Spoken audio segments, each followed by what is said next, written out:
Olá, bom dia, graça e paz, louvado seja Deus. Chegamos a Números capítulo 26. Nós vamos ver agora a preparação da geração para a entrada da Terra Prometida. Só que para isso, Deus vai ordenar que se faça um censo de todos os israelitas e vai também mostrar a lei acerca da divisão da terra. Amém? Então diz assim o texto, Números 26. Passada a praga, falou o Senhor a Moisés e a Eleazar, filho de Arão, o sacerdote, dizendo: Levantai o censo de toda a congregação dos filhos de Israel, da idade de 20 anos para cima, segundo as casas de seu pai, tudo que em Israel for capaz de sair à guerra. Moisés e Eleazar, o sacerdote, pois nas campinas de Moabe, ao pé do Jordão, na altura de Jericó, falaram aos cabeças de Israel, dizendo: Contai o povo da idade de 20 anos para cima, como o Senhor ordenara a Moisés e aos filhos de Israel que saíram do Egito. Então, aqui vai haver um novo censo, uma nova contagem do povo. E vocês lembram que o primeiro censo foi feito lá no Sinai. Aqui não.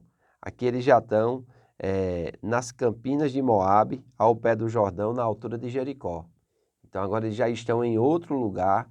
E segundo esse censo aqui, nós vamos ver que vai se cumprir a palavra do Senhor com aqueles que foram desobedientes, aqueles que não creram em Deus. E todos aqueles que eram de 20 anos para cima, que foram contados no Sinai, eles morreram no deserto, vão morrer, tá certo? E somente Josué e Caleb, que era daquela geração, vai fazer com que o povo, vamos dizer assim, herde a terra prometida agora. Todos esses nomes aqui são descendentes, mas são aqueles que tinham de 20 anos para baixo ou nasceram durante a peregrinação de 40 anos no Jordão, 40 anos no deserto, amém? Então interessante aqui diz, o novo censo era necessário, pois toda a primeira geração tinha morrido. Está lá no versículo 64 e 65 desse capítulo. Este capítulo começa a segunda maior sessão após a saída do Sinai, com o preparo de uma nova geração para a terra prometida. Não são mais registradas lamentações, queixas ou rebeliões. A partir de agora, a partilha das terras e o preparo para a conquista junto aos com várias novas instruções tomam o restante do livro de Números.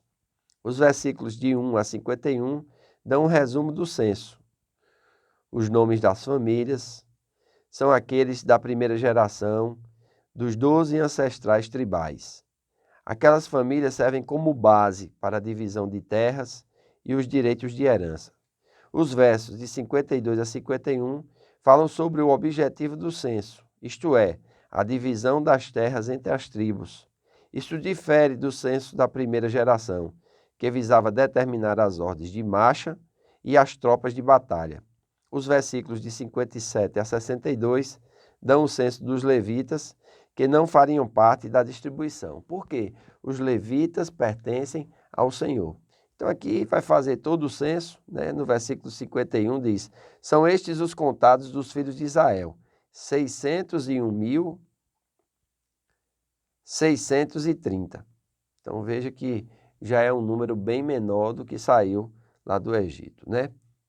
A lei acerca da divisão da terra. Disse mais o Senhor a Moisés, versículo 52. A estes se repartirá a terra em herança segundo o censo. A tribo mais numerosa darás herança maior, a pequena herança menor. A cada um em proporção ao seu número se dará a herança. Todavia, a terra se repartirá por sorte, segundo os nomes das tribos de seu pai a herdarão. Segundo a sorte, repartir-se-á a herança deles entre as tribos maiores e menores. Então Deus traz instruções aqui, e é interessante. Essa sorte que se fala aqui não era uma coisa aleatória, não. Deus estava no comando dessa divisão. Deus queria acampar cada tribo em cada lugar para que a terra fosse dividida por igual. Aquela tribo que tinha um número maior de pessoas ia ter um número maior de terra, porém cada pessoa, vamos dizer assim, segundo a força, segundo o seu poder e segundo a vontade de Deus, uma combinação das duas coisas, iria ser assentado na terra de acordo com o censo, de acordo com o número. Já o censo dos levitas é diferente e eles vão ser contados também. Versículo 57. São estes os que foram contados dos levitas segundo as suas famílias. Aí vai citar aqui, né? Então, versículo 63, o 62 diz assim: os que foram deles contados foram 23.000, todo homem da idade de 1 mês para cima, porque estes não foram contados entre os filhos de Israel, porquanto lhes não foi dada herança entre os outros. Então, aqueles que era dada a herança era, vamos dizer assim, da idade de sair à guerra, ou de 20 anos para cima. Amém? Já eram pessoas responsáveis. Já os levitas não. De 1 mês para cima, eles já eram contados, que era para ter um número na proporção de todas as tribos. Com relação aos levitas, era bem menor, mas era para ter um número certeiro, porque esses aqui, eles iriam desfrutar de tudo aquilo que os outros iriam trazer como dízimos e ofertas, né? Versículo 63 diz: são estes os que foram contados por Moisés e o sacerdote Eleazar, que contaram os filhos de Israel nas campinas de Moabe, ao pé do Jordão, na altura de Jericó. Entre estes, porém, não houve nenhum dos que foram contados por Moisés e pelo sacerdote Arão, quando levantaram o censo dos filhos de Israel no deserto do Sinai. Porque o Senhor dissera deles que morreriam no deserto, e nenhum deles ficou, senão Calebe, filho de Jofoné, e Josué, filho de Num. Então é muito importante nós entendermos aqui, porque entre esse censo, tá certo? Nas campinas do Jordão, aqui nas campinas de Moabe, ao pé do Jordão, na altura de Jericó, é diferente do primeiro censo que foi feito lá no Monte Sinai. Então algumas pessoas se perdem aqui, porque quando eles vão ver os censos, eles não atentam que já houve uma mudança, né? E passam desapercebidos nesses versículos que narram essas verdades. Então, entre esse censo e o censo do Sinai, se passaram 40 anos, aproximadamente. Então, é algo que nós precisamos entender e agora Deus vai começar a trabalhar a questão da entrada da terra. Amém? Então, esses próximos 10 capítulos ou 9 capítulos, porque nós vamos, a partir de amanhã, ler o 27, vai falar exatamente nessa preparação e nós vamos encerrar aqui a leitura do 4º livro de Moisés, o livro de Números. E nós vamos ver que é interessante, porque nós vamos nos situar, amém, na história, para que a gente possa ter compreensão de onde nós estamos, amém? Para que a gente não se perca novamente, de acordo com a leitura, e venha a não ter o real entendimento dessa cronologia, né?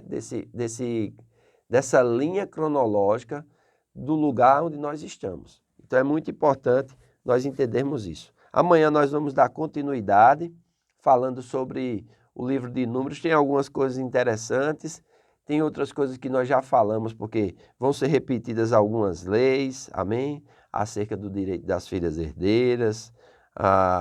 Vai mostrar aqui como é que deve ser essa questão da sucessão e da herança no que diz respeito à posse da terra. Porque eles vão deixar de ser nômades, eles vão deixar de estarem peregrinando pela terra, eles vão deixar de morar em tendas, e eles agora não.